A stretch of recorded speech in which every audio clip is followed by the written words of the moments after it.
Madam Speaker, as you're aware, and please excuse me for my voice, as you're aware that I opted not to speak on the second reading of the appropriation bill because, Madam Speaker, I was keen to listen to the contribution of the honourable members on the other side, give credence to the right of response by the opposition, or right of reply, I should say. Madam Speaker, when I was listening to the official response from the Honourable Prasad and indeed comments by the members from the other side, I started thinking about the voters who voted in the recent elections. Madam Speaker, in my thoughts, I thank them once again wholeheartedly because they, the voters, decided to keep the so-called shadow finance minister and the leader of opposition team where they rightly belong, in the shadows. In fact, this is why probably we see a lot of shadow boxing from the other side. Madam Speaker, I do not say this, Madam Speaker, as a trite comment. I say this because the fundamental lack of understanding of economics, the inability to see the economy as a whole, how it all ties in, the undertone of threats based on ethnicity or race, the lack of a basic understanding of commerce, of running corporations, the private sector, and of course, Madam Speaker, the absence of knowledge and logic. Every single contribution, Madam Speaker, of the opposition was replete with contradictions and lack of knowledge. And indeed, our vision, the members of the opposition even contradicted each other. They talk about growing the economy, but have an undercurrent of separate development and threats of instability. How can you obtain then investor confidence, Madam Speaker? On one hand, they talk about using locals and local companies, and some, of course, based on ethnicity. But don't they want the best person for the job? Don't they want training and capacity building? Don't they want training? Don't they want training? Order. Don't they want training and capacity building? Don't they want training and capacity building first and appointments on merit? Is the objective, Madam Speaker, to maximize the returns to shareholders or to appoint someone just because you like them, even though they may run the company to the ground or not have the right skill set? Let me give you an example, Madam Speaker. Let me give you an example, Madam Speaker. Madam Speaker, let me give you an example. Fiji Pine Limited has, Madam Speaker, Fiji Pine for the, please listen. Fiji Pine for the first time in its 40-year history made a profit in 2013. It has for the first time paid bonuses to landowners now twice. In a 40-year history. I understand, Madam Speaker, they'll be paid again next year. They made a provision of $1 million. They have paid taxes for the first time, Madam Speaker. They have paid a debt outstanding to the European Investment Bank since 1985. Its subsidiary, Tropic Wood, borrowed $6.5 million from Fijian Holdings in the middle of 2013, which was repaid, Madam Speaker, within 17 months, with an interest rate of about 8.75%. Unheard of. All this, Madam Speaker, was possible because the right person was appointed to the right job. Does it matter, Madam Speaker, to the landowners that the CFO's name is Faiz? Would it matter if it was Alfredi, Mary, or Prem? No. What matters to them and indeed their communities and to our country is that the company does well for everyone's benefit. Now the landowners, Madam Speaker, are renewing their leases because they are seeing the benefits. The other side talks about, Madam Speaker,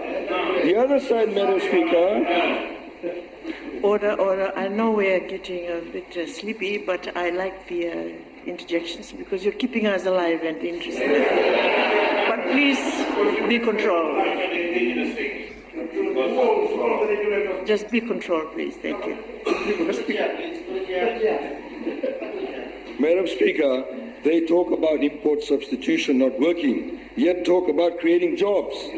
Have they thought about food security? Have they thought about foreign reserves depletion, which mind you is the highest ever it's ever been? Let's go and tell all the dairy farmers, don't produce milk, because we can get cheaper milk from New Zealand.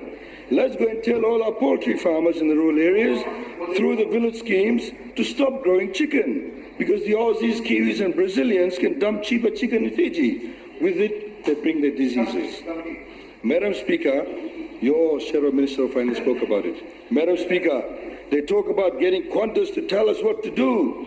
Madam Speaker, Qantas made a cumulative loss of $2.973 billion in 4 years. In 4 years.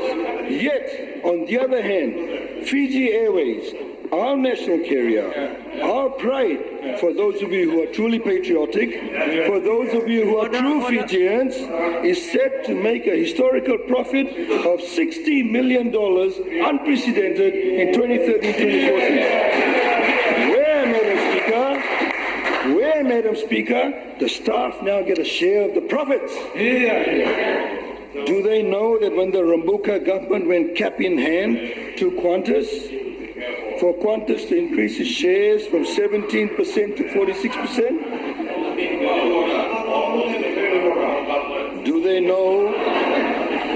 I'll come into this. Please. I'll let them have their private conversation, Madam Speaker. Are we finished?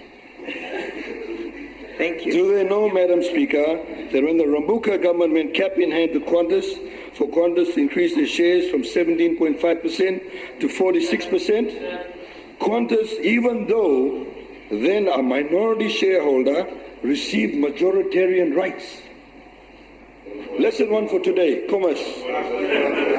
Majoritarian rights in this sense means when a minority shareholder acts like a majority owner. So, since then, even though we Fijians own 51% of Air Pacific, Fiji Airways now, Qantas had veto rights over 19 areas of control of the company. They decided the new routes, they decided where we flew, they decided chairmanship, deputy chairmanship, appointment of CEO, capital, operating and other expenditures. We, Madam Speaker, on the other hand, put mildly, were the poorer cousins.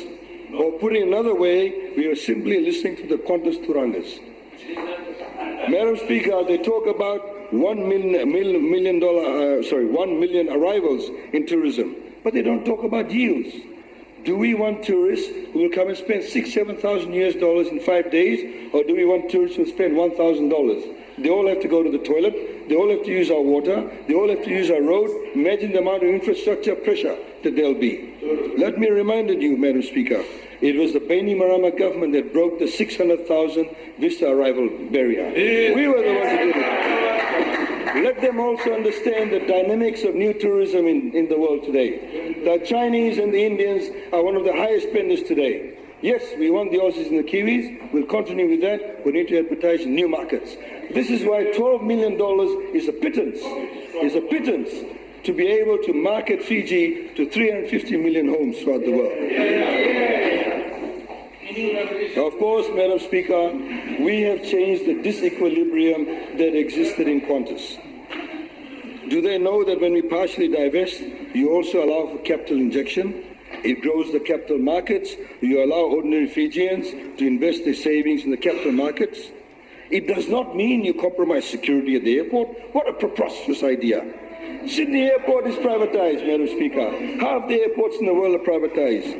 But the rationale they're saying we should not do so because we lose control of security. We lose control of customs regulation and biosecurity. Madam Speaker, we've already said that there'll be partial divestment. It creates greater efficiency. Partial divestment has already taken place in the ports terminal, where efficiencies have increased in about 33%. There are no longer levies being charged on container goods coming to Fiji because of the slow turnaround times. Now the goods are becoming cheaper. They also went about Lasini Angara's suspension. It will be paid, Madam Speaker. Once all the submitted claims, hear me. It will be paid, Madam Speaker. Order. Order. Order. Order. I didn't realize we were in question time. Madam Speaker, it will be paid. But what baffles me is they were so passionately argued about this. They're so keen on the elites getting paid, but they forgot about these people. You see these women? These women who worked in the civil service in the colonial times did not get paid their pension. They knocked on the doors. They knocked on the doors of the SVT government, the SDL government, the Alliance government. It was the Benny Marama government that paid them what was due to them. It was they who paid it. You know why, Madam Speaker? I did not hear the Shadow Minister for Women advocating for them, nor the Leader of Opposition. Do you know why, Madam Speaker? The difference between them and us is because we care for the ordinary people, not the elites. We take roads, bridges, jetties everywhere, not only to the selected few. We are compassionate, Madam Speaker. We target our assistance and we will become even more targeted. We think long-term. This budget is long-term. We don't try and score cheap political points. We are holistic in our approach, Madam Speaker. Madam Speaker, this is the only government, the Benny Marama government, that ratified UNCAC, United Nations Convention Against Corruption. We are now on the peer review team. We are in fact now being called by others to review others. The previous governments failed to do that, and I know that for a fact. Madam Speaker, it makes me to shudder because they talked about good governance. It makes me shudder to think. It makes me shudder to think that the other side was the alternative government. Madam Speaker, heaven help us. Madam Speaker, heaven help all Fijians. But then again, Madam Speaker, heaven has in fact helped us because Fiji First is on this side. With an overwhelming majority, Madam Speaker. With an overwhelming majority. I think, frankly, Madam Speaker, they have to come to grips with the fact that they're in the opposition and we're in government. To be relevant, to be constructive, they need to lift the game. Indeed, they need to be relevant to Fiji and all Fijians. Madam Speaker, the contributions by the opposition cannot seriously be taken seriously. Once again, they've demonstrated their responses, demonstrated absolute reliance on deception, half-truths, deliberate misinformation. Amongst all of this, the thing most noticeably lacking on the opposite side of the House this week was a single truly original or new idea. On a number of occasions, the contributions directed was simply quoted or rephrased a single newspaper penned economist who has long been discredited because of blatant political bias. The Fijian people too sophistication from the elected representatives. Madam Speaker, in fact, the budget presented to this House is bold, responsible, and appropriate to Fiji's need and resources. But most importantly, it underpins Fiji First government's long-term plan for Fiji, which, unlike that presented by the opposite side of the House, is for a united and prosperous Fiji for all Fijians. Madam Speaker, I also note that this budget has brought the two arch enemies together. I note that the leader of the Labour Party was making representation to the leader of NFP. What a wonderful budget it is, Madam Speaker. He's brought these two parties together. I'm afraid, Madam Speaker, I'm afraid the Honourable Shadow Minister